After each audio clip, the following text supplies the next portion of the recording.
ఈ 5 చోట్ల నోరు మూసుకొని ఉండండి, లేదంటే మీరు ఊహించనంత నష్టపోతారు. అందులో నెంబర్ 1, అందరూ వాగే చోట మీరు సైలెంట్ గా ఉండండి.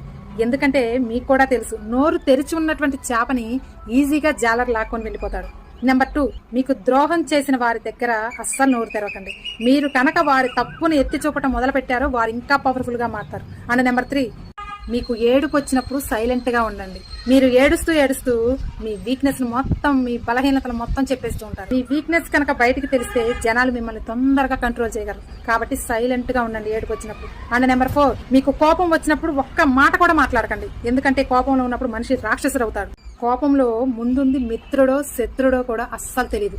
కాబట్టి కోపం వచ్చినప్పుడు సైలెంట్ గా ఉండండి. And last and final number 5, ఎవరైతే మిమ్మల్ని ఇన్సల్ట్ చేస్తారో వాళ్ళ ముందు అస్సలు మాట్లాడకండి. ఎందుకంటే మీ లోపల ఎనర్జీ అనవసరంగా వేస్ట్ అయిపోతుంది. వాళ్ళకి మాటలతో కాదు, చేతలతో సమాధానం చెప్పండి.